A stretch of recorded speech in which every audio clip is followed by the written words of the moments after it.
నమస్కారం, welcome to I dream. నేను మీ విజిత. ప్రస్తుతం మనతో పాటు ఉన్నారు శ్రీ స్వామి సిద్ధయోగి. స్వామీజీ చిన్న వయసులోనే గృహ పరిత్యాగం చేసి కాశీ, ప్రయాగ, హిమాలయాల లాంటి యాత్రలు చేస్తూ పెద్ద పెద్ద గురువుల దగ్గర వేద విద్య, యోగ విద్య నేర్చుకొని వారు నేర్చుకున్న విద్యలను వారి శిష్యులకు తెలియచేస్తూ ఎంతో జ్ఞానాన్ని అందిస్తూ తన దగ్గరికి వెళ్ళి ఆపదలో ఉన్న వాళ్లకు కష్టాలు తీర్చి ఎన్నో మంచి విషయాలను మనందరికీ తెలియజేస్తున్నారు. ఇప్పుడు గురుగారితో మాట్లాడి మరిన్ని విషయాలు తెలుసుకుందాం. నమస్కారం స్వామీజీ. జయ గురుదత్తమ్మ. గురుగారు, అఘోరాలను వింటూ ఉంటాం. అసలు ఈ అఘోరాలు అంటే ఎవరు గురూజీ? మామూలుగా మనము సన్యాసులు అని, యోగులు అని వింటూ ఉంటాం. వాళ్ళు చాలా జ్ఞానం కలిగి ఉంటారని కూడా వింటూ ఉంటాం. వాళ్ళకన్నా అఘోరాలకు ఇంకా ఎక్కువ జ్ఞానం తెలిసి ఉంటుందా గురూజీ? శ్రీమాత్రే నమః. శ్రీ గురు దత్తాత్రేయాయ నమః. గురుదేవ దత్త. భారతీయ సనాతన ధర్మంలో అఘోర సాంప్రదాయం అనేది ఒక సాంప్రదాయం. ఓకే. సన్యాసులు, యోగులు, సిద్ధపురుషులు వీరందరూ కూడా అఘోరాలన్నీ కూడా ఏదైనప్పటికీ పరమేశ్వరుడికి దక్షిణ భాగం, ఈశ్వరుడికి దక్షిణ భాగము నుంచి ఒక విధానము, కుడి భాగం నుంచి ఒక విధానం. ఇది యోగ మార్గం, ఇది వామాచారం, దక్షిణాచారం. దక్షిణ హస్తం అంటే కుడి చెయ్యి, వామహస్తం అంటే ఎడమ చెయ్యి. అలాగే ఈశ్వరుడికి ప్రణితాపమై జీవించడమే వీరి లక్ష్యం. సన్యాసులు కానీ, యోగులు కానీ, సిద్ధపురుషులు కానీ ఎవరైనా సరే. వాటిల్లో అఘోర సాంప్రదాయం ఒకటి. ఓకే.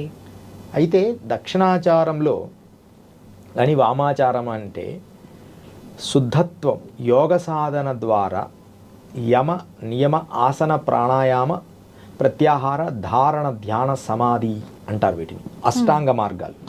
ఈ అష్టాంగ మార్గాల ద్వారా ఒక విధానంగా అలవరుస్తూ సత్వగుణంగా ప్రేరేపిస్తూ సంఘానికి అనుకూలంగా ఉండి కాషాయ వస్త్రం ధరించి యోగ మార్గం ద్వారా ఇంద్రియాలను దగ్గరగా తీసుకునే ప్రయత్నం చేయడం అనేది సన్యాసులు అంటారు.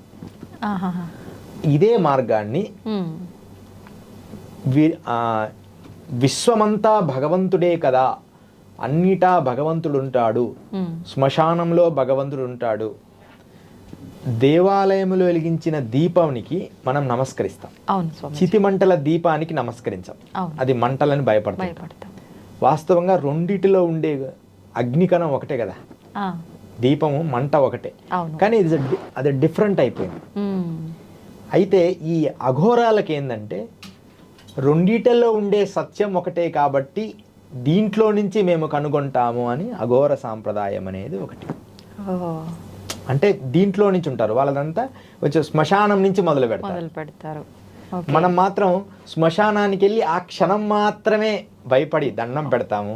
తర్వాత భయపడుతూ మనం ఇంటికి వచ్చి దేవుడి దీపానికి దండం పెడతాం.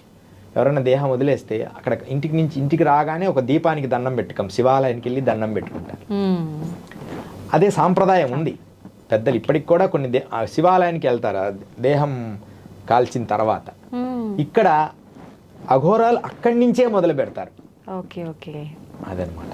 అంటే అఘోర సాంప్రదాయంలోనే ఈ యొక్క ఆవశ్యకత అనేది ఉంది. ఆవశ్యకత ఉంది. అలా అఘోర సాంప్రదాయాలన్నీ కూడా మనకు వచ్చాయి ఒక్కొక్క మార్గం ద్వారా. ఓకే. శక్తుల విషయానికి వస్తే ఇప్పుడు సన్యాసులు, యోగుల విషయంలో ఎలా ఉంటుంది, అఘోరాల విషయంలో ఎలా ఉంటుంది గురుజీ? సన్యాసులు, యోగులకు కూడా ఏదైనా వాళ్ళ ఏకాగ్రతను బట్టి ఉంటుంది. అయితే ఆల్మోస్ట్ అఘోరాల దగ్గర ఉండే శక్తులే ఎక్కువ. అవునా? అఘోరాలు అంటే వారు వీటన్నిటినీ అంటే బలవంతంగా, శక్తివంతంగా కష్టపడి సాధన చేయాలి. అఘోరం అంటే ఎమ్మడేమో రాదు.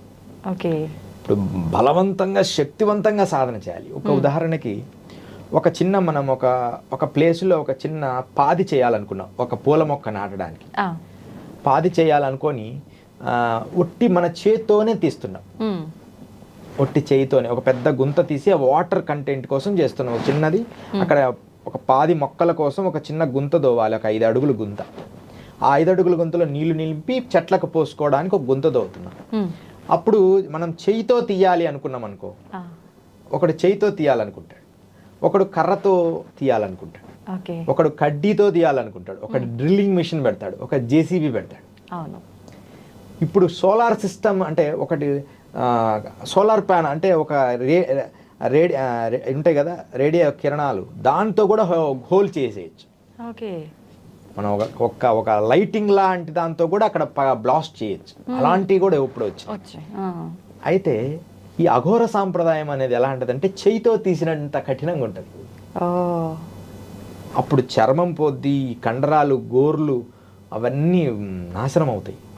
అయినా వాళ్ళ లక్ష్యము కోసం దాన్ని మరిచిపోయి చేస్తారు, కఠినంగా దాన్ని సాధిస్తారు. ఓకే, కానీ అదొక అంటే దాన్ని అలవాటు పడినారు, అదొక విధానం తప్ప దాంట్లో సౌమ్యంగా సాధన దాంట్లో ఇలా కూర్చొని, కానీ అలా చేయడం వల్లే వాళ్ళు దాని మీద ఏకాగ్రతగా ఉంటారు. అదే సన్యాసులు అట్లుండరు, ఉదయం లేసి స్నానం చేసి జపతపాదులు శుద్ధంగా ఉండి ఎవరిని తగలేయకుండా దూరంగా ఉండండి అంటారు. ఏదో అభిషేకము, పూజా పునస్కారం చేస్తుంటారు. అది సత్వగుణములో ప్రేరేపితం. ఇది ఇక్కడ అన్ని భావాలు, అన్ని బంధాలు ఉంటాయి, అన్ని బాధ్యతలుగా. కానీ అఘోరులకు ఇంకే లక్ష్యం ఉండదు. మనం చూసే వాళ్ళకి అది పిచ్చితనంగా అనిపిస్తుంది. వాళ్ళు అక్కడే ఉండి, అక్కడే తింటూ, అక్కడే ఆరాధన చేస్తూ అంత కఠినంగా ఉంటుంది. అఘోర సాంప్రదాయం అంటే కఠినంగా ఉండే ఒకనొక చట్రం, అంటే ఒకనొక ప్రక్రియ. అయితే ఆల్రెడీ అంటే సంసార జీవితంలో ఉన్న వాళ్ళు అఘోరాగా మారే అవకాశం ఉంటుందా గురుజీ? వెళ్ళొచ్చు అలా? 100%. అయితే గురువులు ఒప్పుకోవాలి.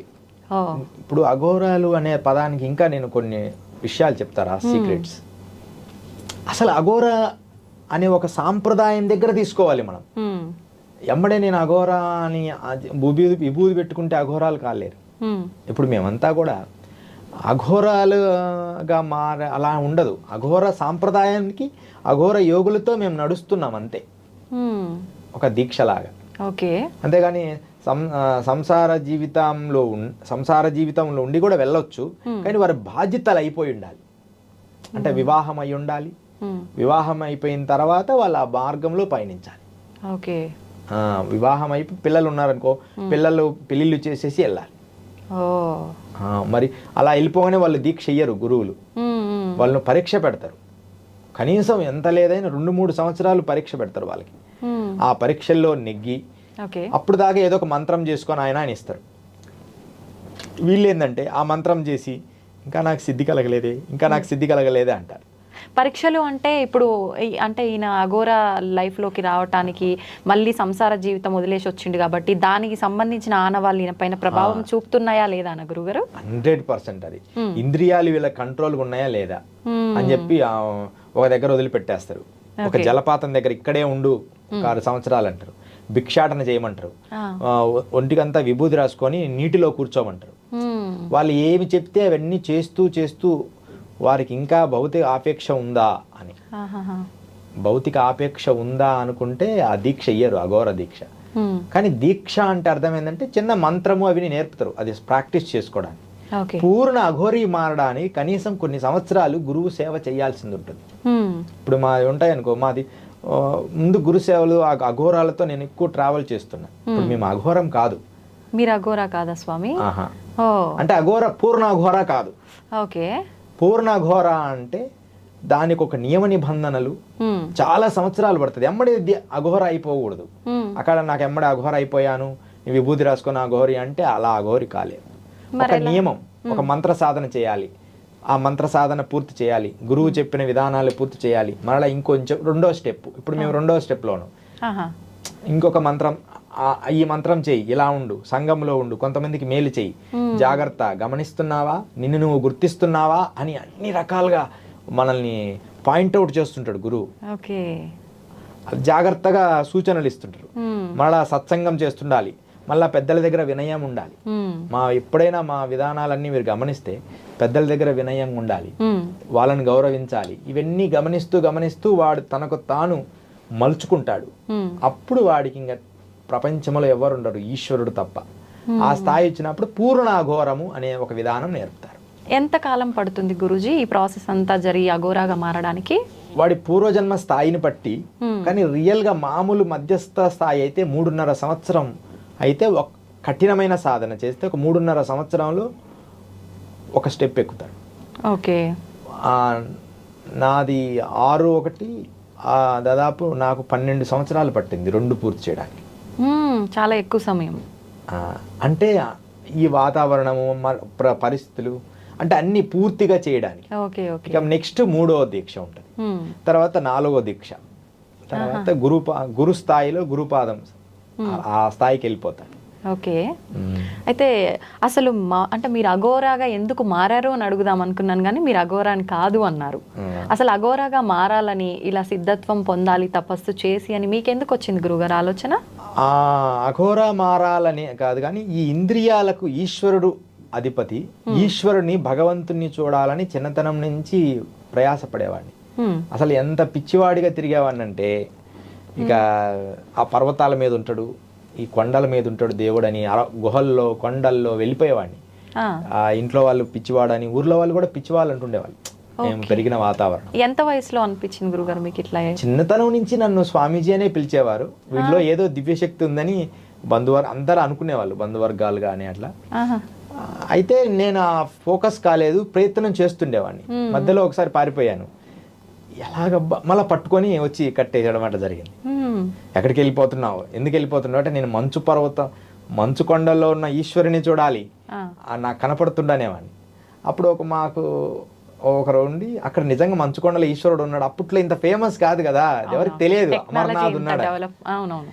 కానీ అప్పుడు ఒక ఆర్మీ ఒక ఆయన చెప్పాడు, నిజంగా అక్కడ మంచు కొండల్లో ఈశ్వరుడు ఉన్నాడు, ఆయన నిజంగా ఉన్నాడు, కానీ ఇప్పుడు వెళ్ళలేడు వీడు అని అన్నా.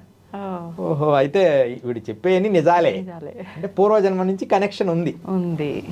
అట్లా తర్వాత 13 నుంచి కొంచెం 16, 18 వచ్చేటప్పుడు కంప్లీట్గా స్వామిజీల్లో కలిసిపోవడం జరిగింది. ఇంకా అక్కడి నుంచి చేస్తూ సేవలు చేసుకుంటూ 23, 24 ఏళ్ళప్పుడు గురు మంత్రం జరిగింది. 8 సంవత్సరాలు గురు శిక్షణ అయినాకే దీక్ష ఇచ్చారు. అంటే మీరు 13, 14 సంవత్సరాలప్పుడు ఇంట్లోంచి వచ్చేసారా? వచ్చేసారు కంప్లీట్ గా. మధ్యలో ముందు వారణాసి వెళ్ళిపోవడం, వారణాసిలో నుంచి మరలా ఒక సంవత్సరం ఉండి మళ్ళీ రిటర్న్ రావడం, ఒక 6 నెలలు ఉండి రిటర్న్ రావడం. అంటే తల్లిదండ్రులను ఏం చేశానంటే మభ్య పెట్టాను. అంటే వాడు ఉంటాడు, వచ్చాడు కదా, మరలా వెళ్ళిపోతాం, వెళ్ళిపోయాడే అని ఒక 6 నెలల వల్ల వచ్చావనికి వచ్చా. వాళ్ళతో అంటే నాకు కూడా తెలియకుండా కొన్ని రోజులు సేవ చేసుకుని, అబ్బాయ్యా ఇప్పుడు ఉంటాడులే, 3వసారి నాకు ఆవిడ అక్కడికి పోయినా తిరిగి వస్తాడు అంటే వాళ్ళ అట్లా డిజైన్ అయిపోయారు. ఒకేసారి మనం వదిలేసామనుకో, ఇంకా వాళ్ళు భయపడిపోయి కంగారు పడిపోతారు. ఎలా ఉన్నా సరే వాళ్ళు తట్టుకోగలిగేలా మౌల్డ్ చేసి వెళ్ళిపోతున్నారు. తెలియదు, అలా గురువులు చేపించారు. ఓ, అది కూడా వాళ్ళు ఒక భాగం దాంట్లో. నువ్వు వెళ్ళిపో, ఇంటికి వెళ్ళిపో అనేవాళ్ళు. మళ్ళీ ఒక 6 నెలల తర్వాత ఇంకో ప్లేస్కి వెళ్తే గురువు, మీరు ఎన్ని రోజులు అయింది, ఇంటికి వెళ్ళిపో ఒకసారి. అప్పుడేమైంది, అలా అలవాటు పడుతూ ఇంకా సాంప్రదాయాలు, జల సాధనలు, ఇలా అఘోర సాంప్రదాయంలో అఘోరమే కాదు, మంత్రశాస్త్రము, శ్రీ విద్యోపాసన, ఇలా ఉపాసన మార్గానికి వచ్చి తార, కాళీ ఉపాసన ఇవన్నీ చేయడం జరిగింది. అంటే అఘోర సాంప్రదాయంలో ఎక్కువగా కాళీ మాతనే ఉపవాసిస్తుంటారా గురుగారు? ఎక్కువగా పూజిస్తుంటారు అమ్మవారిని? ఎందుకని? కాళీ భైరవుడిని ఎక్కువ ఉపయోగిస్తుంటారు. నాగసాధువుల్లో ఎక్కువ ఈ కాళికా ఉపాసన చేస్తారు. అఘోరుల్లో కూడా భైరవుడికి ఎక్కువ ప్రాధాన్యత ఇస్తారు. తర్వాత కాళీ ఉపాసన కూడా ప్రాధాన్యత ఇస్తారు. ఇప్పుడు కాళీ ఉపాసన అనేసరికి సాత్వికంగా మనకు అంటే ఇంకో రకంగా తంత్ర విధంగా 2 రకాలుగా అంటుంటారు కదా గురుగారు. వామాచార దక్షిణాచారాలని 2 ఉన్నాయి. ఏది ఈ కాళీ ఉపాసనలో వామాచారం అనే ఒకటి, దక్షిణాచారం అనే ఒకటి. వామాచారంలోనే ఎక్కువ కాళీ ఉపాసనలు చేస్తారు. వామాచారం అంటే ఏం లేదు, ఆ శ్మశానాల, ఇప్పుడు అఘోరాలు కానీ నాగసాధువులు ఉంటారు కదా, వారు ఈ శ్మశానాలతో పూజలు చేస్తూ ఉంటారు. శ్మశానంలోని ఇల్లు కట్టుకుంటారు శ్మశానానికి దగ్గర. ఇప్పుడు మా గురువు పరంపరగా మా గురువు గారు ఒక ఆయన కాశీలో శ్మశానానికి ఆనుకొని ఏర్పరచుకొని అక్కడే ఉంటారు. దాని విధానాలన్నీ మాకు చెప్తుండేవాడు, ఇలా చేయాలని, ఈ మంత్రం చేయనాయన అంటే మనల్ని గైడ్ చేస్తాడు. అది మనం పూర్తి చేసిన తర్వాత వారి స్థాయికి వెళ్తాం. అది అంత సులభమైన ప్రక్రియ కాదు, అదొక ఒక అద్భుతమైన విధానం. ఇప్పుడు మీరు నాగసాధువులు అన్నారు కదా గురుగారు, అఘోరాలకు నాగసాధువులకు మధ్య భేదం ఏంటి? Very good question. ఇప్పటి వరకు ఇది మంచి క్వశ్చన్. ఇది చాలా మందికి అది కన్ఫ్యూజన్ గా చెప్తుంటారు, ఇద్దరు ఒకటేనని. ఇద్దరు ఇంచుమించు ఒకటే.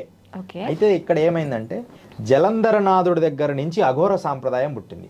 అఘోరం అంటే జలంధరనాథుడు, గోరక్షానాథుడు, తర్వాత జానాథుడు, ఇలా ఈ సాంప్రదాయాల్లో వచ్చింది.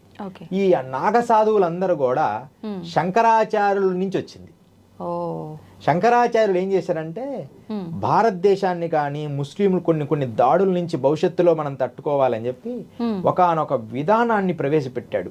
నాగ సాధువులని తనకు తానైనా మనల్ని అంటే సైన్యం అంటే సోల్జర్స్ లాగా ఒక హిందూ భావజాలంలో ఉన్న సోల్జర్స్ కావాలి. ఏదన్నా కష్టం వచ్చినప్పుడు యుద్ధాలు జరిగినప్పుడు ఒక ముస్లిం కొన్ని యుద్ధాలు జరిగినాయి. ఆ యుద్ధాలు జరిగినప్పుడు వాళ్ళను ఆ రాజుగారు తట్టుకోలేకపోతే అఘోరాలు పోయి హెల్ప్ చేశారు ఈ నాగసాధువులు. ఈ నాగసాధువులకు ఏంటంటే కొంచెం కఠినత్వం ఎక్కువ ఉంటుంది. అంటే సోల్జర్స్ కదా, హిందూ సోల్జర్స్ అంటే నాగసాధువులే. వాళ్ళు అవసరమైనప్పుడు వస్తారు. దేశాన్ని రక్షించడమే వాళ్ళ బాధ్యత. ఓకే, అంటే వాళ్ళు దూరంగా ఉంటారు కదా గురుగారు, వాళ్ళకి ఎలా క్షణాల్లో వచ్చేస్తారు. అంటే ఇప్పుడు ఎలా తెలుస్తుంది అనే దానికన్నా వాళ్ళ సిక్స్త్ సెన్స్ ఎక్కువ, దివ్య దృష్టి ఉంటుంది, ఖచ్చితంగా థర్డ్ ఐ ఓపెన్ అయి ఉంటుంది, మూడో నేత్రం, ఎక్కడ దోషాలు అన్నీ తెలుసు. ఎప్పుడు ఏమి చేయాలని ఆ ఈశ్వరుడు అనుగ్రహం రావాలి. ఈశ్వరుడు వాళ్ళకి సంకల్పిస్తే అందరూ వచ్చి హెల్ప్ చేస్తారు. నాగసాధువులు ఒక రకంగా చెప్పాలంటే భారతీయ సోల్జర్స్. వాళ్ళు అంటే కరెక్ట్గా ఉండి సాంప్రదాయంలో అఖాడాస్ నుంచి అఖాడాసు, దాంట్లో పెద్ద అఖాడాలో మళ్ళీ దాంట్లో పండితులు, దాంట్లో తర్వాత ఒక రకమైన స్టెప్స్ ఉంటాయి. అలా వాళ్ళ సాంప్రదాయాల్లో జాగ్రత్తగా ఉన్న వాళ్ళు మాత్రమే నిజమైన నాగులు, నిజమైన అఘోరాలు. అంతే తప్ప విభూతి ఇప్పుడు ఈ మధ్య రోడ్ల మీద కార్లు వేసుకొని తిరిగి పిలవడము, అఘోరా మేము అఘోరా అని చెప్పడము, వాళ్ళు రాగానే వాళ్ళకి డబ్బులు ఇవ్వడము, నన్నే స్వామీజీ అనుకోకుండా పిలిచాడు, అవునవును నన్ను పిలిచాడండి, రుద్రాక్ష ఇచ్చాడండి, నేను 2000 అయితే 5000 ఇచ్చానండి అంటే అస్సలు అఘోరాలు కానీ నాగసాధువులు కానీ రియల్గా చెప్తున్నామ్మా డబ్బులు అడగరు. అసలు డబ్బులో ప్రస్తావన ఉండదు వాళ్ళకి. ఆకలైనప్పుడు భిక్షాటన ఉంటుంది. నిజంగా అవసరమైనప్పుడు ఎవరా నీ దగ్గర ఉందా, ఇదిగో కొంచెం ఈ ఛార్జీకి ఇచ్చేయి అంటారు. అంటే ఏదో కొంచెం మొత్తంగా ఇప్పుడు 5000 నేను కార్ వేసుకొని వచ్చా, నాకు డీజిల్ కావాలి 10,000 అలా అన్నారు. డిమాండ్ ఉండదు. అసలు వాళ్ళు ఇలా తిరగరు. నాగసాధువులు అయితే అసలు అఖాడాలు వదిలి బయటికి రారు. అఘోరాలు కొంచెం బయటి ప్రపంచంకి వస్తారు. ఈ జలంధరనాథుడి నుంచి శాస్త్రీయంగా మత్స్యేంద్రనాథ గోరక్షణ ఇది వచ్చిందంతా అఘోర సాంప్రదాయం. నాగ సాంప్రదాయం అంతా శంకరాచార్యుల నుంచి బలపడింది. కొంచెం మార్పులు. వీళ్ళని కీరాణాం బాబా అని కాశీలో ఒక మహాయోగి ఉన్నాడు అఘోరి. ఈ కీరాణాం బాబా వల్ల ఎక్కువ అఘోరాలంతా నాగసాధులంతా అక్కడ ఉంటుంటారు. అదే అనమాట ఎక్కువ మనం ఇట్లా అఘోరాలకి నాగసాధులకి డిఫరెంట్. వీళ్ళు భయంకరమైన సోల్జర్స్. భారతదేశాన్ని సీక్రెట్గా రక్షించడంలో ఈ నాగసాధువులు మహాశక్తివంతులు. ఒక చిన్న కథ చెప్తామా? అలాగే గురుగారు. ఎవరెస్ట్ శిఖరాన్ని ఎక్కిన ఆయన హిలరీ అంటారు, హెడ్ వన్ హిలరీ అని.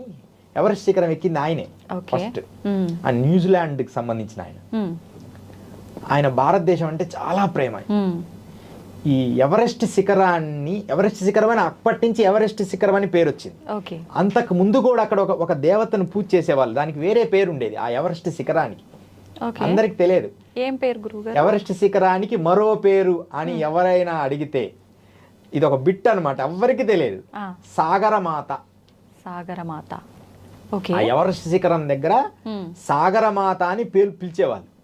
ఈయన ఎప్పుడైతే పర్వతాన్ని ఎక్కాడో అప్పటి నుంచి దాని పేరు ఎవరెస్ట్ శిఖరం అని పేరు వచ్చింది. లేకపోతే దాని పేరు సాగరమాతే. అంటే అక్కడ అమ్మవారు ఉన్నారా? అమ్మవారు జాతర జరుగుతుంది ఎవరెస్ట్ శిఖరం దగ్గర. హిమాలయస్ లో ఉండే వాళ్ళంతా సంవత్సరానికి ఒకసారి పోయి ఆ ఎవరెస్ట్ శిఖరం అంటే దాని దగ్గరలో అంటే వాళ్ళ గ్రామాన్ని నుంచి అది కనపడేంత దగ్గరికి వెళ్ళి అక్కడ ఒక జాతర లాగా చేసి వచ్చేవాళ్ళు, పూజలాగా. ఇప్పటికీ జరుగుతుందా గురువుగారు? అది ప్రత్యేకంగా ఇప్పుడు వేల మంది వెళ్తున్నారుగా, ఇప్పుడైతే జరుగుతున్నట్టే. అప్పుడైతే ఇంకా కష్టం కదా. ఇప్పుడు జరుగుతుంది. సాగరమాత అంటారు ఎవరెస్ట్ శిఖరానికి మరో పేరు సాగరమాత. మనం గూగుల్లో చూసుకోవచ్చు. ఆ హిలరీ ఏం చేశాడంటే ఇప్పుడు గంగోత్రి నుంచి ఎక్కువ మనం గంగోత్రి నుంచి మేము సాధువులందరూ గంగోత్రిలోనే, మనం ఇంకా ముందు చెప్పుకుందాం.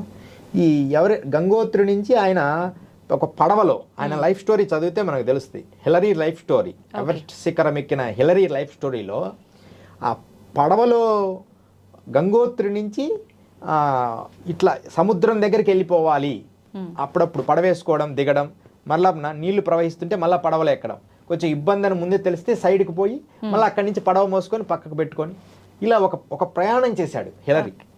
ఈయన ఒక్కడే కాదు, కొంచెం ముగ్గురిని తీసుకున్నాడు, సపోర్ట్ ఉండాలి కదా, ఒక్కడు పడవలో పోవాలి. అలా వస్తున్నప్పుడు వారణాసి వచ్చాడు, కాశీలో పడవ దగ్గరికి వచ్చాడు.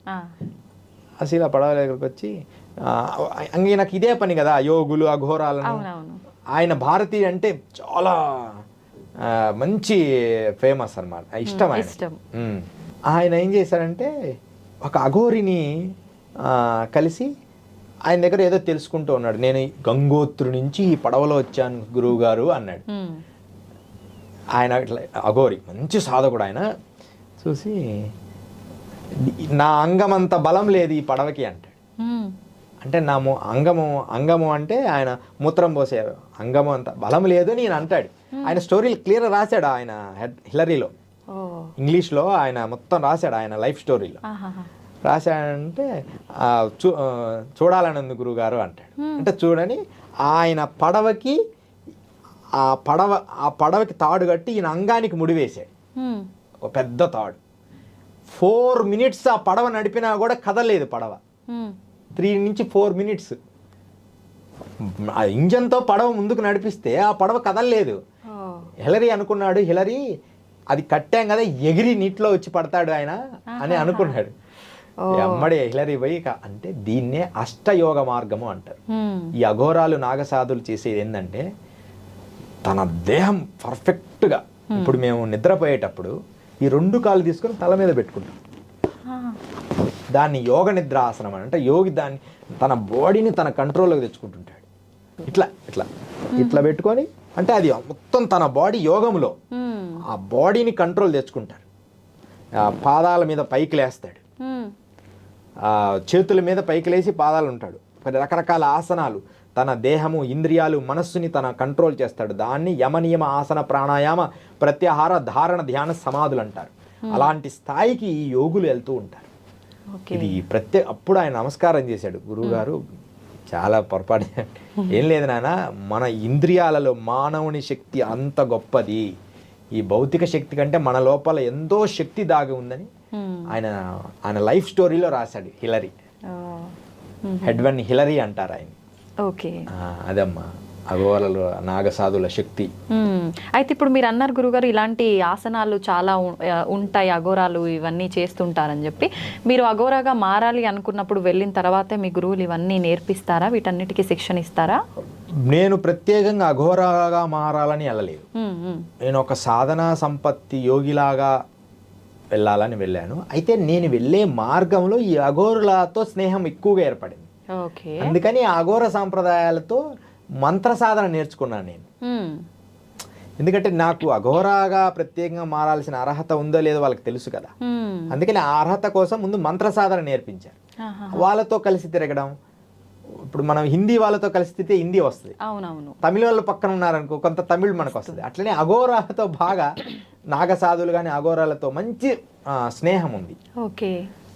మనకి జూనా అఖాడా ఇప్పుడు ఇది ఉంది కదా, నాగసాధువుల మన ఉజ్జయిని జూనా అఖాడా అంటే గుజరాత్లో ఉంది, గిరినార్ ఇలాంటి, తర్వాత తారాపీఠ్ ఉత్తరప్రదేశ్ తారాపీఠ్లో, ఇలా రకరకాల పీఠాల నుంచి ఉన్న స్నేహం వల్ల వాళ్ళతో కలిసి తిరగడం వల్ల అఘోర సాంప్రదాయాల్ని క్షుణ్ణంగా దగ్గరగా చూశాను.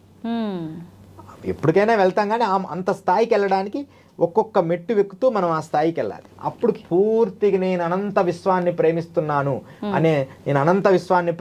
అనే స్థాయికి వెళ్ళిపోతాడు. ఆ స్థాయికి ఒక్కొక్క స్టెప్ బై స్టెప్ ఎక్కడమే కరెక్ట్. అది నిజమైన పూర్ణ అఘోరి అంటే. ఓకే స్వామి, మీరు హిమాలయాల్లో తపస్సు చేశారు అని నేను ఇంతకు ముందు వీడియోలో విన్నాను. ఎక్కడెక్కడ తపస్సు చేశారు, ఎన్ని సంవత్సరాలు తపస్సు చేశారు మీరు? హిమాలయస్లో తపస్సు చేయడం జరిగింది. ఎక్కువ బాగా నా పాదాలు హిమాలయాల్లో అంటే ఒక భాగం వరకు చార్ధామ్ యాత్రలో ఉన్న ప్లేస్లో, చార్ధామ్ యాత్రల ప్లేస్లన్నీ నేను పాదయాత్ర చేశాను. పాదయాత్ర మొట్టమొదట జీబులో తిరిగాము, ఎలా వెళ్ళాలి అని చూడడానికి తీసుకెళ్లారు కొంతమంది. ఆ తర్వాత చాలా వరకు నేను పాదయాత్రలతోనే చేశాను. అలా చేస్తూ ఎక్కువ చేసింది ఉత్తరకాశీ కేదార్నాథ్ మందిర్, ఉత్తరకాశీ దగ్గర ఆ ప్లేస్లో కేదార్నాథ్ మందిర్ అనే స్థలంలో అక్కడే పక్కనే సంకట హనుమాన్ టెంపుల్ అని ఒకటి ఉంది ఉత్తరకాశీ దగ్గర. కింద ఉంటుంది పూలలోయ, అంటే చిన్న పూల చెట్లన్నీ పెంచి చాలా అద్భుతంగా ఉండేది మేమున్న రోజుల్లో. అక్కడ ఎక్కువ సాధన చేసేవాడిని ఒంటరిగా వెళ్ళి. ఎప్పుడు నాకు స్వేచ్ఛగా అనిపిస్తే అప్పుడు పర్వతాల మీదకి వెళ్ళిపోయేవాడిని. అక్కడ సాధన చేసిన తర్వాత గుప్తకాశీలో సాధన చేయడం జరిగింది. ఇక ఆ తర్వాత కఠినమైన సాధనమ్మ, ఒక చిన్న అద్భుతమైన కథ. గంగోత్రిలో సాధన చేశాను. గంగోత్రిలో మనం వెళ్తూ ఉంటే ఇప్పుడు కూడా కనపడుతుంది. గంగోత్రి మామూలుగా పారుతున్నప్పుడు కరెక్ట్ గంగోత్రికి 3 కిలోమీటర్ల ముందు ఎడమ భాగంలో ఒక పెద్ద రాతి పర్వతం ఉంది, రాయి. ఆ రాయి కింద చిన్న స్వరంగం తయారు చేసుకొని నేనే రాళ్ళు తీసేసి ఆ రాతి కింద రోజు అక్కడే సాధన చేసుకుంటూ అలా కొన్ని రోజులు ఉన్నాయి. నా దగ్గర ఒక కంబలి ఉండేదమ్మా. కంబళి ఒక్కటే ఉండేది, ఎక్కువ ఉండే మంచి మందపు కంబలి ఉండాలి హిమాలయాలో బ్రతకాలంటే. ఇంకా మిగతా ఈ బ్యాగ్ అయి మొయ్యలేము నడిచేవాళ్ళు. ఆ కంబలి వేసుకొని పడుకుంటే రోజు 2 ఎలకలు వచ్చేవి నా కంబళ్ళలోకి. ఆ వెలకలు వచ్చి నన్ను ఆనుకొని పడుకునేవి వెచ్చగా, కంబళ్ళలో దూరే. ఒకరోజు తీవ్రమైన చలి వచ్చినప్పుడు అది కంబల్ని దగ్గర అనుకొని లోపలికి ముడుచుకొని పడుకున్నాను. మరుసటి రోజు అంటే పడుకున్నాను, ఏదో చల్లటి గాలి కొడుతుంది.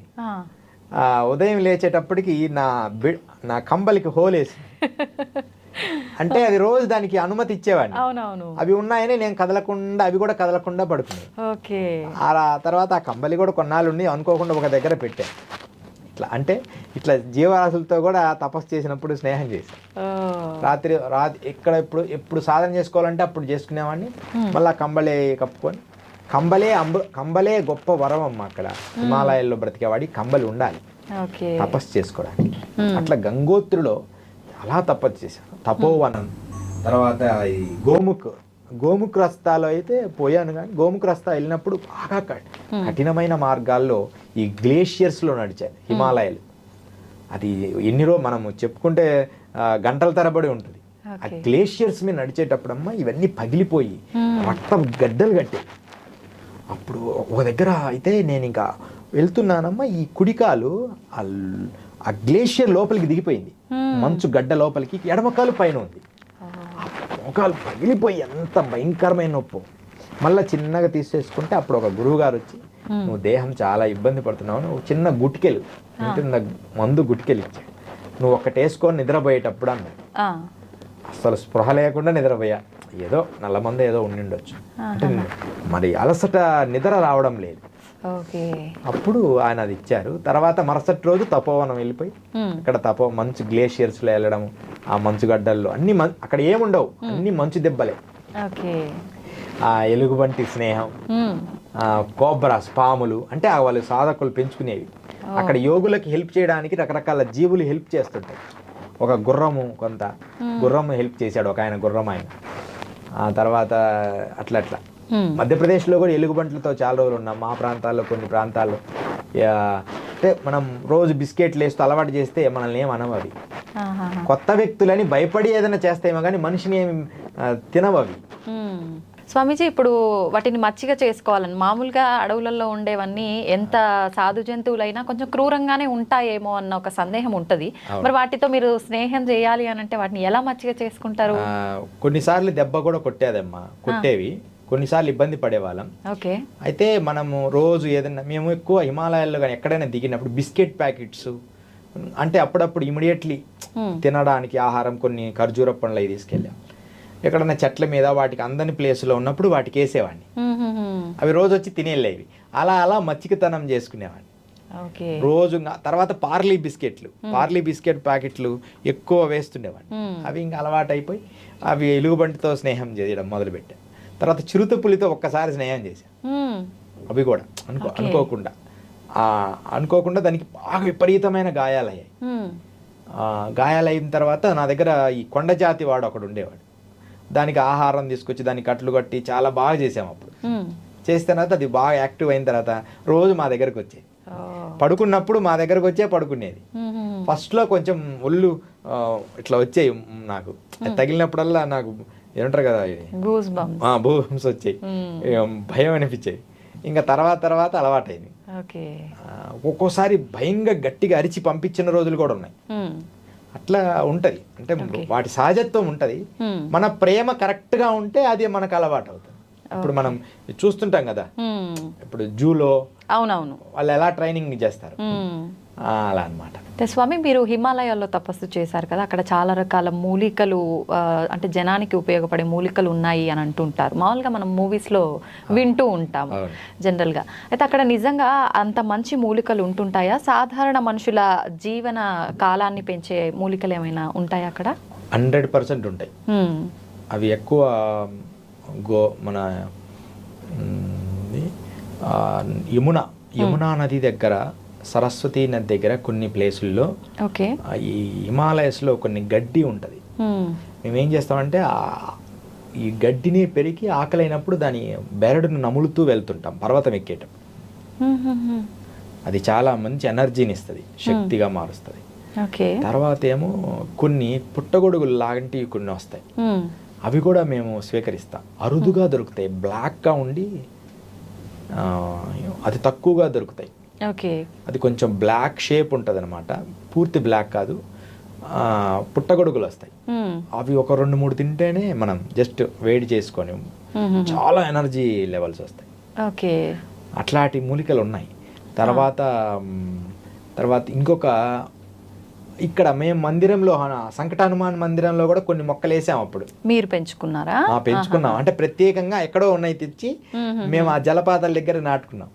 అవి కూడా వచ్చాయి. చాలా అక్కడ ఉండే గురువు గారు చాలా సంతోషపడినారు, మీ వల్ల మంచి మొక్కలు తెచ్చావోయ్ అని. ఆ మొక్కలతో మనం రోజు తినేవాడిని. ఎక్కువ అంటే ఇంత ఆహారంకే మన దేహం అంతా సరిపోయే శక్తి వచ్చేది వాటిని తినడం వల్ల. తర్వాత శిలాజిత్తు, కొన్ని అద్భుతమైన ఇవి కూడా డైరెక్ట్గా తీసుకునేవాళ్ళం, తయారు చేసి వేడి కరిగిచ్చి తీసుకునేవాళ్ళం అనమాట. శిలాజిత్ చాలా ఎనర్జీని ఇస్తుంది, న్యాచురల్ రియల్ శిలాజిత్. అది మా దగ్గర దొరుకుతుంటుంది, అంటే కొంచెం ఉంటుంది.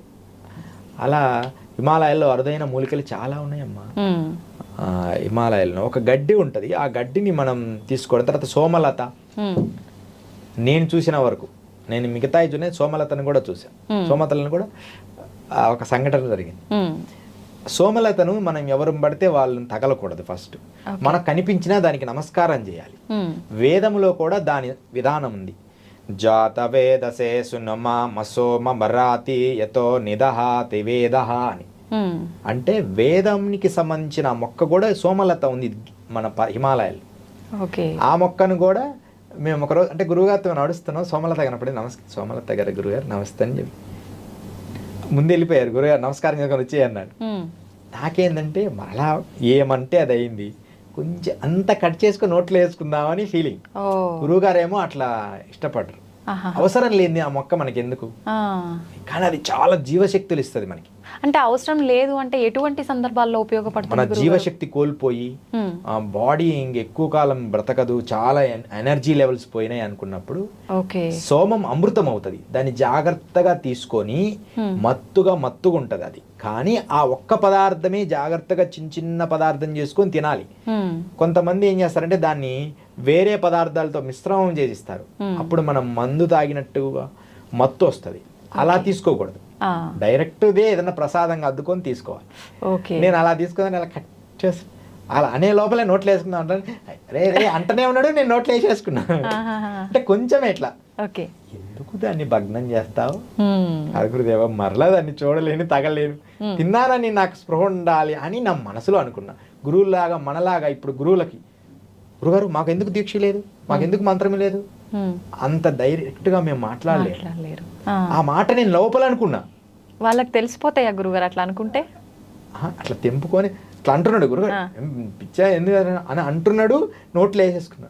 ఆయనకి చెప్పాలనుకుంటే ఒక్క మాట చెప్పి మిగతా చెప్పలే, అనుకోకుండా తిన్నా గురుగారు. లోపలేమో ఏమైద్ది ఒకసారే కదా అని లోపల అనుకున్నా, ఆయన చెప్పలేక. అలాంటి గురువుతో మేము పయనించినప్పుడు, ఒక సద్గురువుతో పయనించాం హిమాలయాలు. అప్పుడు ఈ సోమలత చూసాను. చాలా ఫస్ట్ టైం నేను సోమలత చూడడం. అది అందరికీ అరుదుగా కనిపిస్తుంది అనమాట. ఈ మధ్య మేము హిమాలయాలకు వెళ్ళినప్పుడు కూడా కొన్ని మూలికలు తెచ్చాం. చంద్రకాంత మూలికలని ఇంత దుంపలు తెచ్చాం. అవి దేనికి ఉపయోగపడతాయి గురుగారు? చంద్రకాంత మూలికలు వివాహం కాని వాళ్ళకి ఒకటి, తర్వాత ఏమో కళ్యాణం ఏంది కదా, చంద్రుణ్ణి ఎనర్జీలో ఆరోగ్యానికి, అంటే తినడానికి లేదు, పూజలో పెట్టుకోవడానికి.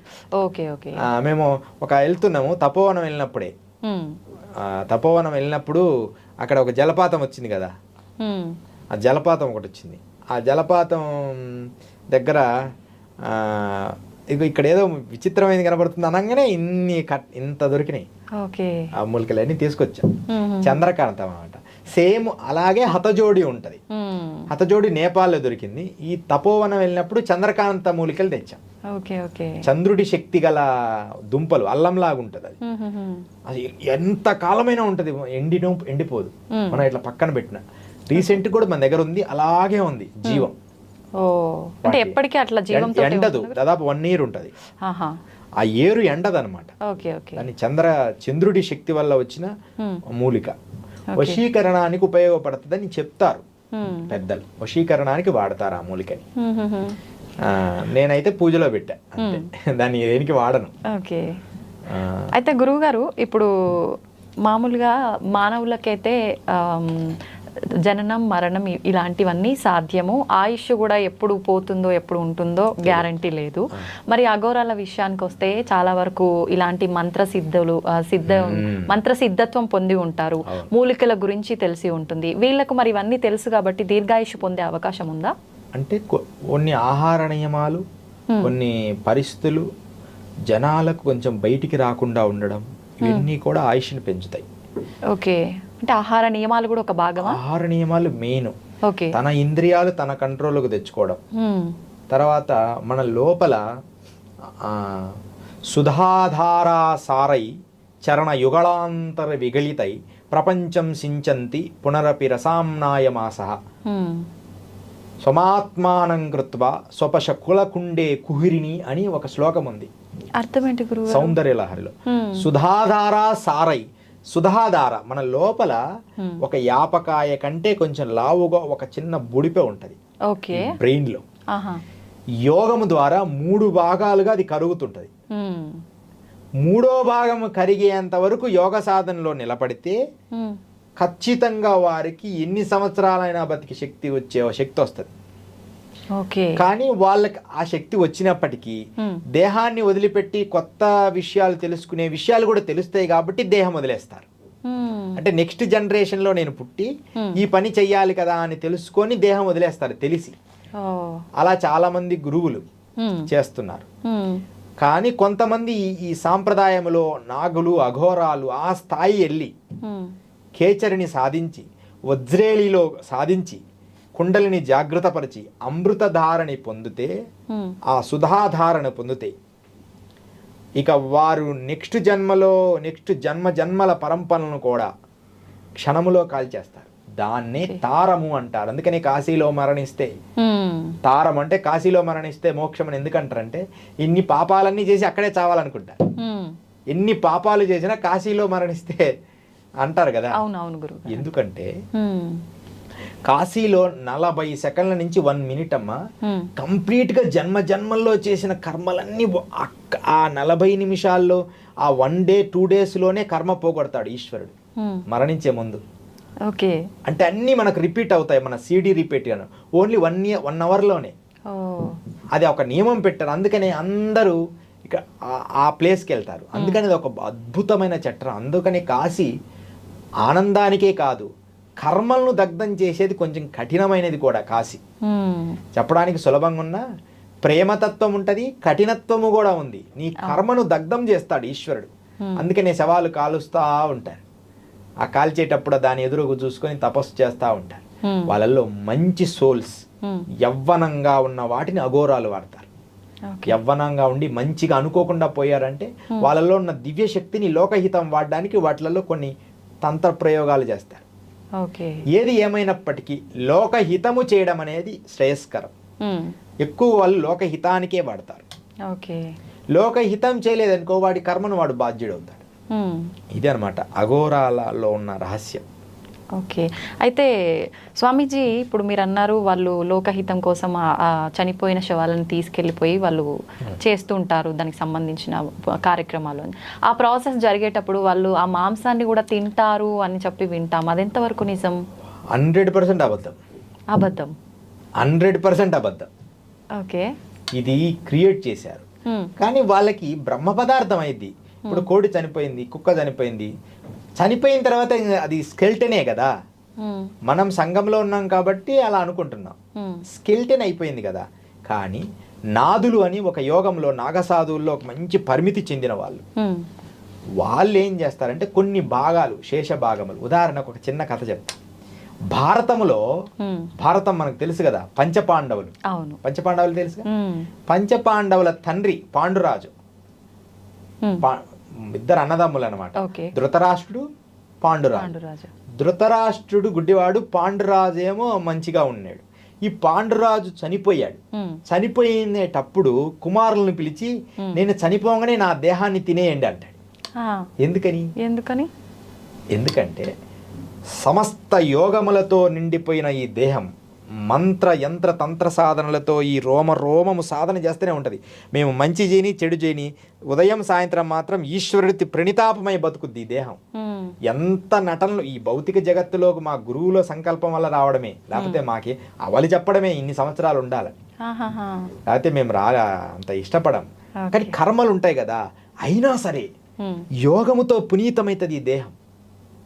మనం ప్రేమైన ఈశ్వరుడే, ద్వేషమైన ఈశ్వరుడే, ఉదయం అంతా ఈశ్వరుడికి విభూతి వేసుకొని దండం పెట్టుకోవాలి, ఈశ్వరుడే శరణాగతి, ఈశ్వరుడే లోకము అని బ్రతికి ఈ దేహమంతా హనుమంతుడు రోమము కింద దైవశక్తిని ఎలా రామనామాన్ని లిఖించాడో మేము మా దేహమంతా మంత్ర సాధనలతో లిఖిస్తాం.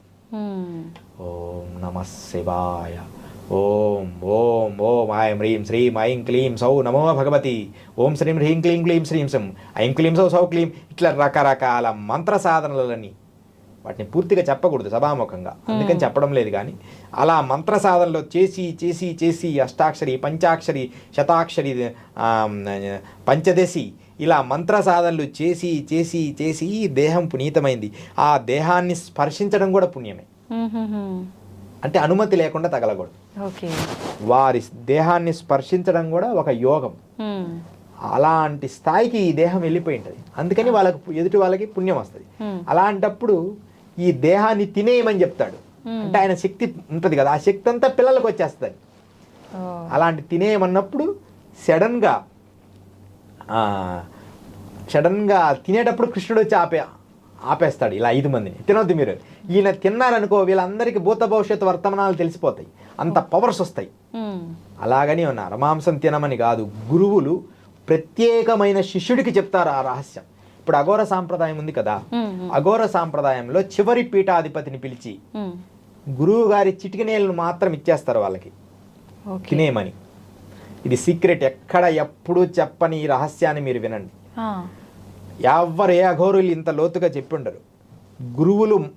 గురువులు అంటే చివరి ఆ పీఠాధిపతికి ఇస్తారు, అందరిని తినండి అని మాంసం తిననియరు. అది కూడా ఒక ప్రత్యేకమైన పూజ చేసి ఒక పాత్ర చేసి గురువు చిటికినేలు భాగాన్ని తీసి దాన్ని ఒక పదార్థంగా చేసి ఇస్తారు శిష్యుడికి. ఎందుకంటే నా తదనంతరము నీవే అధిరోహించు ఈ పీఠాన్ని అని దాన్ని స్వీకరిస్తాడు. మన భారతంలో ఉంది కదా, ఆ లోపల బొటినేలు కొరికాడు, ఎమ్మడే భూత భవిష్యత్తు వర్తమానాలు తెలిసిపోయినాయి సహదేవుడికి. నకులకి తెలిసిపోగానే కృష్ణుడు ఎవరికైనా చెప్పావా నువ్వు తప్పాగాక అన్నాడు. అంత పవర్ ఉంటుంది ఈ గురువులది. అలా గురువుతో అంత సమర్పణాభావం ఉన్నప్పుడు ఇంకెన్ని పవర్స్ వస్తుంటాయి. అలా గురువు వాడి ప్రథమ శిష్యుడికి మాత్రమే ఈ విద్యలన్నీ మనకు అందిస్తాడు తప్ప ఎవరికి పడితే వాడికి అందించడు తినమని. అసలు నరమాంసం తినేది లేనే లేదు. కానీ దేహం వదిలిన తర్వాత కోడైనా ఈ మధ్య చూడు కోళ్ళు తీయడము, మనిషి మాంసం తీసి చూపించడం అబద్ధం. అఘోరాలు, నిజమైన అఘోరాలు వాళ్ళు చేయరు. డబ్బు కోసము ఇలా షూటింగ్లు అలా చేస్తుంటారు వాళ్ళు. అంటే అవి చేయడము కాశీలో కొంతమంది అట్లా చేపిస్తుంటారు. అలా చేయకూడదమ్మా. సాంప్రదాయబద్ధంగా శేషభాగములని ఇప్పుడు చెప్పాను కదా, శేషభాగములని ఏదో భాగములో విద్య నేర్పినప్పుడు, మంత్రశాస్త్రము నేర్పినప్పుడు ఒక భాగంలో చేస్తారేమో కానీ అలా ఎప్పుడు తినరు. అదే అనమాట అఘోర. అలా కూడా తర్వాత ఇంకొకటి కూడా ఇస్తారు, ఇది కూడా మీకు తెలియాలి. అఘోరం గురించి పూర్తిగా తెలియాలి మీకు, అందుకని చెప్తాను. కపాలము, చివరి కపాలం తర్వాత కొంతమందిని గురువు దేహం అయిన తర్వాత వారి కపాలం కూడా శిష్యుడికి ఇచ్చేస్తారు. అలా 4 తరాల నుంచి 5 తరాల నుంచి వచ్చిన కపాలాలు వాళ్ళ పూజా మందిరంలో పెట్టుకుంటారు గురువులై. గురువులై మాత్రమే. గురువులై మాత్రమే. ఓకే. తన గురువు నా పరంపర నా స్కెల్టే వాళ్ళకి ఇచ్చేస్తాడు, మిగతాదంతా కాల్ చేస్తారు, నదిలో పడేస్తారు. స్కెల్టన్ కాలినాక దాని వరకు తీసేస్తారు, మిగతాదంతా బస్ అట్లా అనమాట. ఇది అఘోర సాంప్రదాయంలో సీక్రెట్స్ అన్నమాట. అదే అందరు తింటారు, అందరు మాంసం తింటారు అంటే అది అబద్ధం. అది ఆల్కహాల్ అయితే ఉంది. ఉందా గురుగారు? అఘోరులకి ఆల్కహాయిల్ అనేది, ఎందుకంటే కాలభైరవుడికి ఇష్టం కదా. ఇప్పుడు మనం ఉజ్జయిని మీరు వెళ్ళండి, సీసాలు కాలభైరవుడు నోట్లో పోస్తారు. అలాగే నేను ఇది సభాముఖంగా అందరూ మీరు చేయండి అని అలా అనకూడదు. వారి వారి లక్షణాలు. భైరవోపాసన చేసేవాడు తీర్థమలాగైనా తీసుకోవాలి. ఓకే. కాలభైరవుడికి మరి ఉజ్జయిని వెళ్ళినప్పుడు చూడండి, కాలభైరవుడికి లోపల పోస్తారు, సగభాగం తీస్తారు, దాన్ని ప్రజలకు ఇస్తారు, వాళ్ళు తలా కొంచెం తీర్థం వేసుకుంటారు. ఇప్పుడు తారా ఉపాసన ఉంది, ఇంక కొన్ని విషయాలు ఉన్నాయి.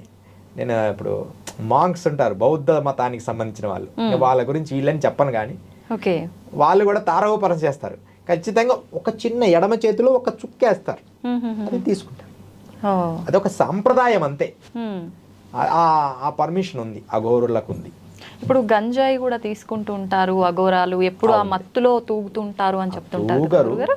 మత్తులో తూగడం వాళ్ళ ఉద్దేశం కాదు.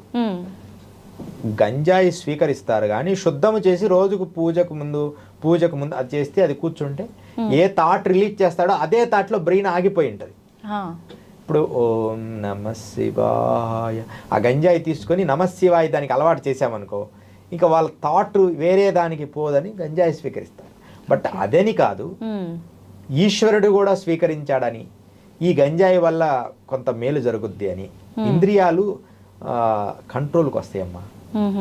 అసలు సీక్రెట్ ఏంటంటే గంజాయి తీసుకోవడం వల్ల కోరికలు తగ్గుతాయి. ఓకే. కోరికలకు పనికి రాకుండా పోతాడనమాట. అందుకని గంజాయి స్వీకరిస్తారు.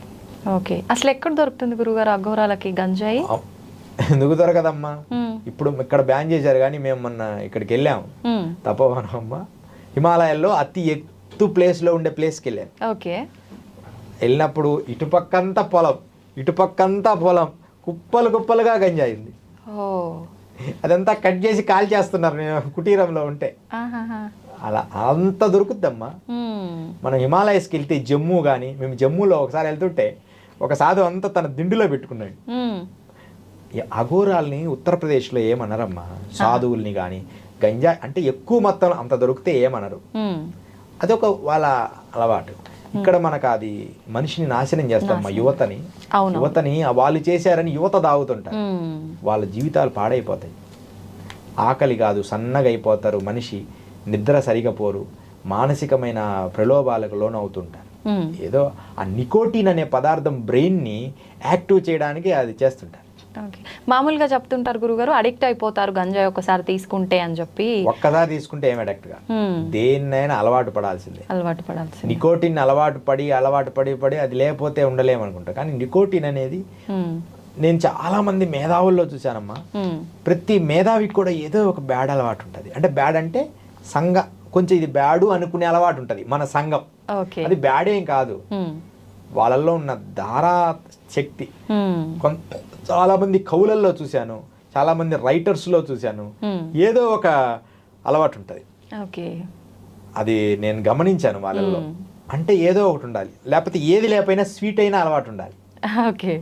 అంటే అది దానికి అంత అవసరం ఉంది, ఎనర్జీని రిలీజ్ చేస్తుంది.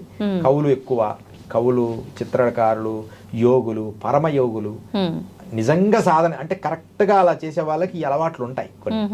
మనం ఆ కోణంలో చూడకూడదు, మనం మంచిని గ్రహించి చెడును వదిలేయాలి. ఇప్పుడు చెప్పాం, ఇది ఎంత విధానాలన్నీ విధానాలు చెప్పాం, ఇవన్నీ ఆచరించమని కాదు.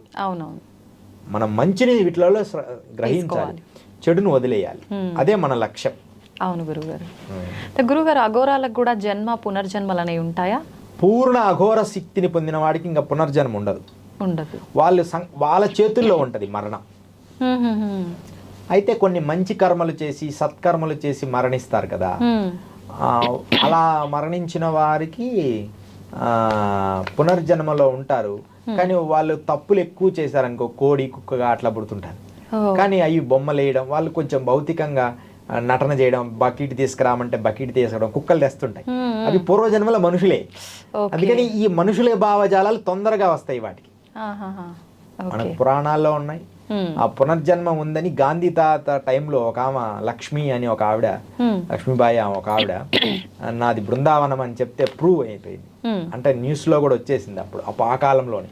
ఆమె పోయి నేను నా కొడుకు వాళ్ళు ముసలోళ్ళు అయిపోయారు, ఇదిగో ఇక్కడ ఒక ఆరా ఉంది, ఇక్కడ లోపల ఒక బాక్స్ ఉంది అన్నీ చెప్పింది ఆవిడ, చిన్న పాపై. వాళ్ళు కూడా ఒప్పుకున్నారు ఏమో మా అమ్మే అని. కొన్ని 2-3 పాయింట్లు పక్కన ఉన్న ఫ్రెండ్ గురించి ఏదో తప్పు చెప్పింది తప్ప మిగతా అంటే ఆ జన్మ గుర్తు పెట్టుకొని చెప్పడమే కష్టం. అట్లా పునర్జన్మ అనేది ఉంది. జన్మలు మన భారతీయ సనాతన ధర్మంలో ఖచ్చితంగా ఉన్నాయి. అదే మనం ప్రూవ్ చేయొచ్చు చాలా వరకు. అయితే స్వామీజీ, అఘోరాలు అనగానే ఎక్కువ మనకు సమాజానికి దూరంగానే ఉంటుంటారు. వాళ్ళు చేసే కార్యక్రమాల వల్ల అసలు సమాజానికి మంచి జరుగుతుందా, చెడు జరుగుతుందా, అసలు దేనికోసం వీళ్ళు తపస్సు చేస్తున్నారు అనే ఆలోచన చాలా మందిలో ఉంటుంది. అసలు అఘోరాలు నిజంగా చెడు చేస్తుంటారా గురుజీ? అసలు ఎప్పుడు ఏ చెడు చేయరమ్మా. ఒకవేళ చెయ్యాలి అంటే ఘోరము అంటే చాలా క్రిటికల్ అని అర్థం. ఘోరము కానిదని క్రిటికల్ అని, చాలా భయంకరమైనది ఘోరము కానిదని అర్థం. దాని అర్థం డెఫినేషన్. భయంకరం అంటేనే ఘోరాలు అట్లా ఘోరాలు. ఘోరము అంటే కఠినమైనది, అఘోరము అంటే కఠినమైనది, మనకు అందనిది, మన మానవ మాత్రులకు అందనిది అర్థం. తర్వాత సమాజానికి ఎప్పుడు చెడు చేయరమ్మా. సమాజానికి చెడు చేసే వాళ్ళని తుదముట్టిస్తారు. వీళ్ళు సమాజం వీళ్ళ వల్ల నష్టం జరుగుతుంది అనుకుంటే వాళ్ళని సంకల్పిస్తారు, వీడు అడ్డు లేకుండా పోవాలి. ఒకవేళ అంటే ఇప్పుడు అట్లాంటి వాళ్ళని అడ్డు తొలగిస్తారు, ఓకే స్వామీజీ. అసలు ఎలాంటి చెడు జరుగుతుంది అట్లాంటి వాళ్ళ వల్ల సమాజానికి? ఎవరు ఇప్పుడు వాళ్ళు చేసే తప్పుల ఎక్కువ మందిని హింసించడం, మెయిన్ స్త్రీలని హింసించడం.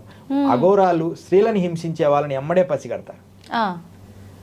ప్రేమ భావంతో ఎలా ఉన్నా పర్వాలే వాళ్ళని చంపడం, విపరీతంగా గోవుల్ని చంపడం, వాడి వాళ్ళ ఆరారు చూస్తారు అఘోరాలు. నిజమైన పవర్ఫుల్ అఘోరి వాళ్ళ ఆరాని ఇలా చూస్తాడు, చూసి వీడు ఎమ్మడే పసిగడతాడు. పసిగట్టే చల్ అంటాడు. కొంతమంది ఆవు ఆవు అంటాడు. ఇప్పుడు మేము ఎక్కడికి వెళ్తే మా గురువులు ఆవు మహారాజీ ఆవు ఆవు పెట్టో చాయ్ పియండు, ఇంకోటి చల్ అంటారు. వాడు కొంచెం చిన్న తప్పులు ఎక్కువ చేయని వాళ్ళకి మహారాజ్ అని దండం పెట్టడానికి వస్తుంటారు. మరీ తప్పులు చేసిన వాడిని, అంటే వాడి వల్ల ఇంకా లోకం నష్టం జరుగుద్ది అనుకుంటే నాగసాధువులు అటాక్ చేస్తారు. అఘోరాలు ఏం చేయరు. నాగసాధువులకు కనిపిస్తే నాగసాధువులు వీడి చెడ్డోడు, వీడి వల్ల వీడు మారణాయుధము అని వాళ్ళకి భగవంతుడు వాళ్ళకి చెప్పాలి. అప్పుడు చేసేది వాళ్ళని వాళ్ళ శక్తితో చేస్తారని మనం వింటున్నాం కొన్నిటిల్లో. అయితే ఇప్పుడు మామూలు మానవ మాతృలకైతే పాపపుణ్యాల చిట్టా అనేది భగవంతుడు ఖచ్చితంగా దానికి పనిష్మెంట్ ఇస్తాడు అంటారు. మరి అఘోరాగా ఉండి ఇట్లా చెడు చేసిన వాళ్ళకి కూడా పాపపుణ్యాల ఎఫెక్ట్ అనేది ఉంటుందా గురుజీ? అఘోరాగా ఉండి చెడు చేసినా సరే ఎప్పుడైనా చెడు చెడే, చెడుకు శిక్ష తప్పదు. కానీ వాడు చేసింది లోకహితము అయితే మాత్రం ఏం కాదు. లోకహితము కావాలి. ఇప్పుడు ఉదాహరణకి డాక్టరు ఎగ్జామ్ రాసిన తర్వాత డాక్టర్ ఆపరేషన్ థియేటర్లో ఎన్నో బాడీస్ని కోస్తాడు. అవును. దానికి ముందు సైన్స్లో కప్పల్ని కోస్తారు, అంటే ముందు జీవరాశుల్ని కోస్తారు. ఈ కప్పల్ని ఎంత సజీవంగా కోస్తారు తెలుసా? బతికున్న కప్పల్ని. అవునవును. లేకపోతే వాళ్ళు కరెక్ట్గా దాన్ని తీరి చేయలేరు. ఎలా చేస్తారంటే ఉప్పు నీళ్ళలో పడేస్తారు కప్పలన్నీ, బతికున్న వాటిని. మరి ఎన్ని తప్పంటే ఎట్లా? వాడు లక్షల మంది కాపాడడానికి ట్రైనింగ్ అవుతున్నాడు. ఆ కప్పలు ఎమ్మడే కొద్దిసేపటికి స్పృహ కోల్పోతాయి, అంటే ప్రాణం పోతుంది, కానీ లోపల ఉన్న జీవరాశులన్నీ నీట్గా ఉంటాయి, ఆర్గాన్స్. మళ్ళీ వాడు అలా తిప్పి కప్పని వెనక్కి తిప్పి కోస్తే తెల్లగా వస్తాయి, వెన్నపూసలాగా. దాన్ని తీస్తాడు, ఒక్కొక్క పాయింట్ లివర్ అన్ని సెట్ చేస్తాడు. మనిషి బాడీని కూడా అలా తీస్తాడు. ఇది గుండ, ఇది లివర్, ఎన్ని కోస్తాడు మనుషుల్ని. మరి అది దోషం అంటే ఎట్లా? వాడు సంఘానికి మేలు చేయడానికి చేస్తున్నాడు. ఆ గౌరీలో కూడా అంతే. సంఘానికి మేలు చేయాలన్నప్పుడు కొన్నిటిని సంహరించాలి. కొంతమందిని సంహరిస్తే వాటిని ఇప్పుడు బాడీస్ కావాలి కదా, వాటిని సంహరించి వాటి పూజలు చేస్తారు, కొంతమంది వాటి మీద పూజ చేస్తారు.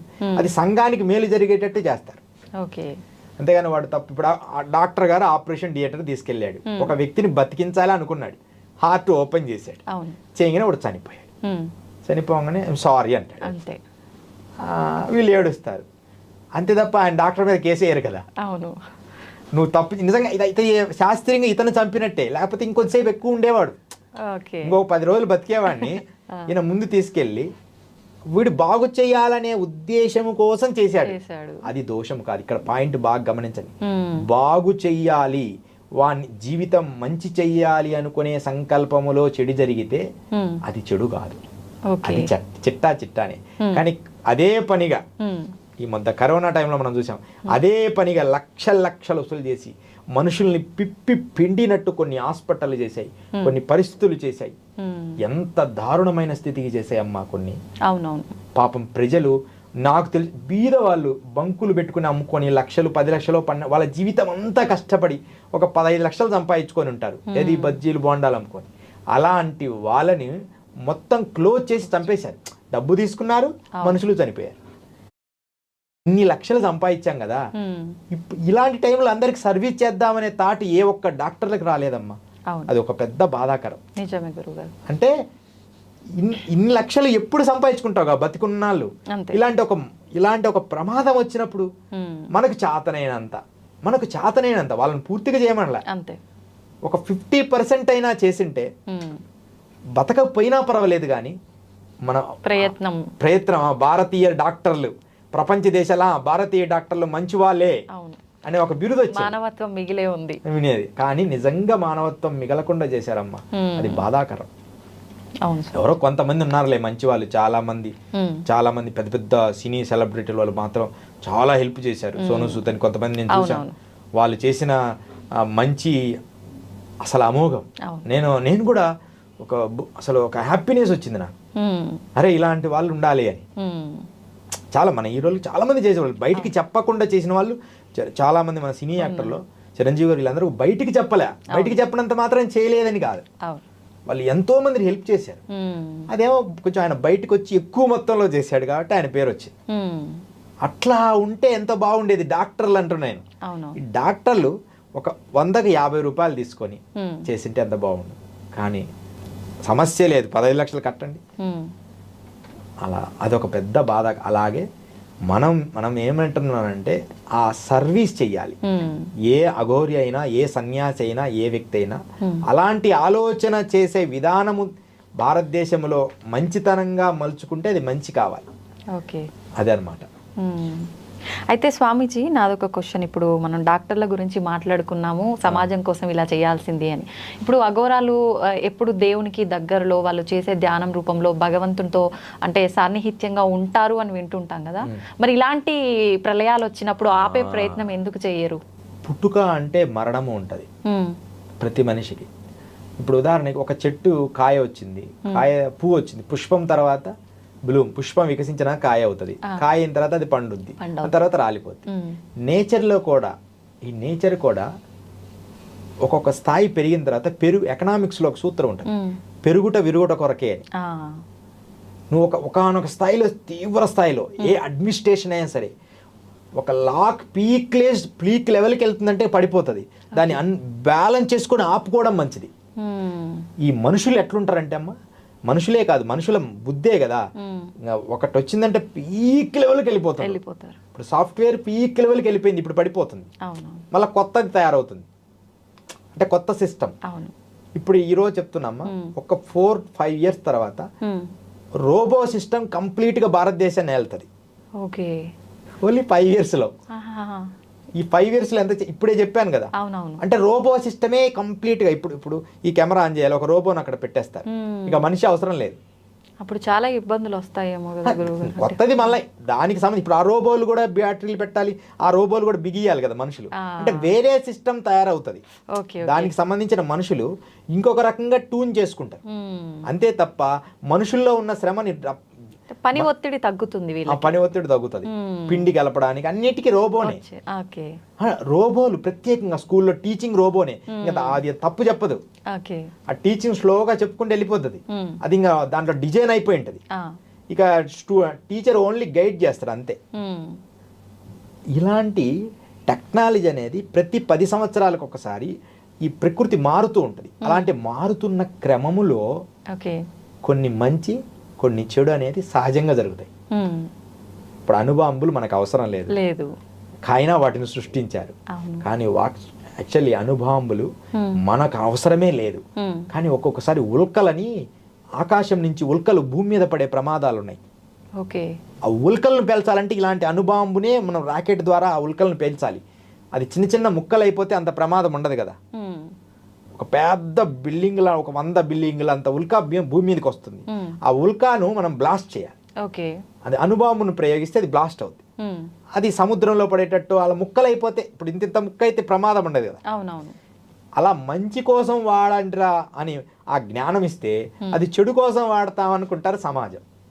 అలా చెడుకు దూరం ఏదైనా వస్తువు, కత్తి ఉంది, కూరగాయలు కట్ చేసుకోవచ్చు, మనుషుల్ని చంపచ్చు అంతే. నువ్వు కూరగాయలు కట్ చేసుకో, కాదు మనుషులకి ఉపయోగిస్తా అంటాడు. అంటే దాన్ని ఎలా అది డాక్టర్ కత్తి ఉంటుంది చేతిలో, ప్రాణాన్ని కాపాడతాడు. అవును. కూరగాయలు కట్ చేసేవాడి దగ్గర కూరగాయలు కట్ చేస్తాడు, చికెన్ కొట్టోడు మటన్ కట్ చేస్తాడు. కత్తి ఒకటే, దాన్ని వాడే విధానం మార్పు రావాలి. అందుకని అఘోరాల్లో కూడా ఈ త్రిశూలాలు ఉంటాయి, కత్తులు ఉంటాయి, కానీ అది అవసరమైనప్పుడు వాడతారు. ఇది తప్పు అనుకుంటే అక్కడ బాధతారు వచ్చి, మీరు ఈ పని చేయడానికి లేదంటారు. నిజంగా అవసరమైతే వాళ్ళేం వదిలిపెట్టరు. భారతదేశం అంటేనే యోగుల భూమి. అది తీవ్ర స్థాయి వచ్చినప్పుడు ఖండిస్తారు. అదనమాట. ఓకే, ఇప్పుడు అఘోరాలు అనగానే చాలా సీరియస్గా ఎప్పుడు కోపంతో ఊగిపోతుంటారని అంటుంటారు కదా స్వామీజీ.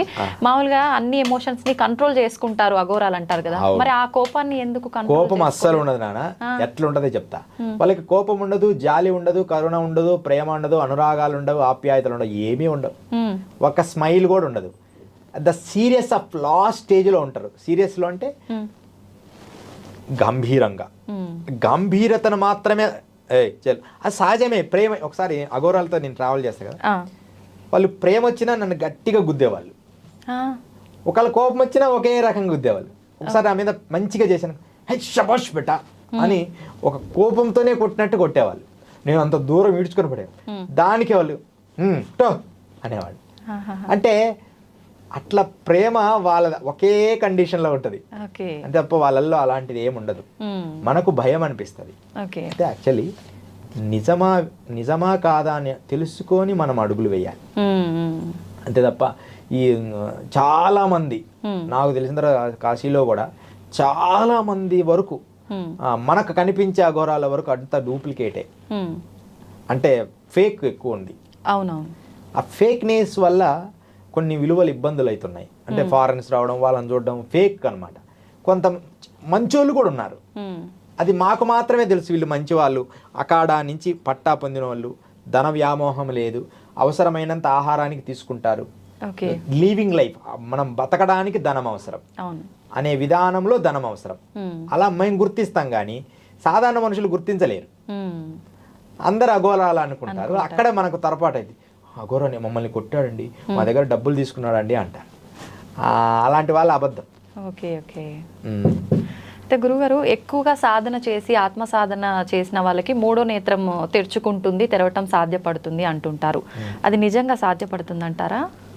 సిక్స్త్ సెన్స్, మూడో నేత్రం అంటే నీ మనస్సుని సూక్ష్మము చేయడం ప్రాక్టీస్ చేస్తే, ఎప్పుడైనా ఇలా సైలెంట్ కూర్చో, కళ్ళు మూసుకొని, రూమ్లోకి ఎవరో వచ్చినట్టు నీ బాడీని టచ్ అవుతుంది. ఓకే, అంటే నువ్వు చాలా నిశ్శబ్దంగా వచ్చినా ఎవరో వచ్చినట్టే ఉన్నట్టు అనిపిస్తుంది, నిజంగా చూస్తే ఎవరో వచ్చినట్టు ఉంటుంది. సిక్స్త్ సెన్స్ అంటారు.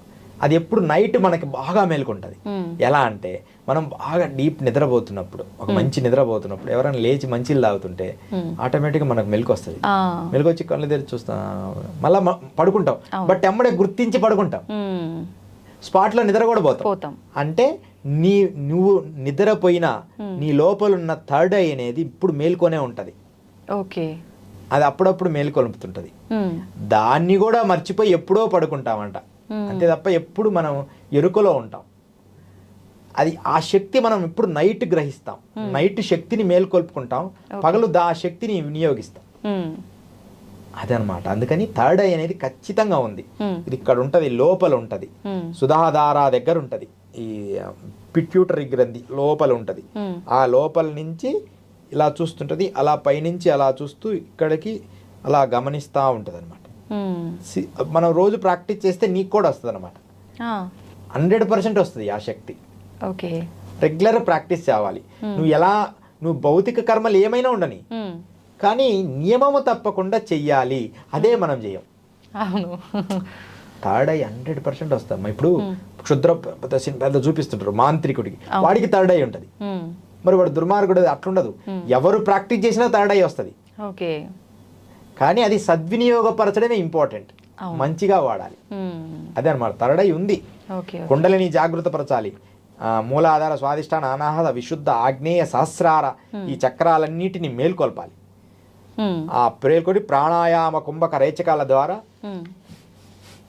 అలా చేసిన తర్వాత ఒక స్థితికి చేసుకొని ఆ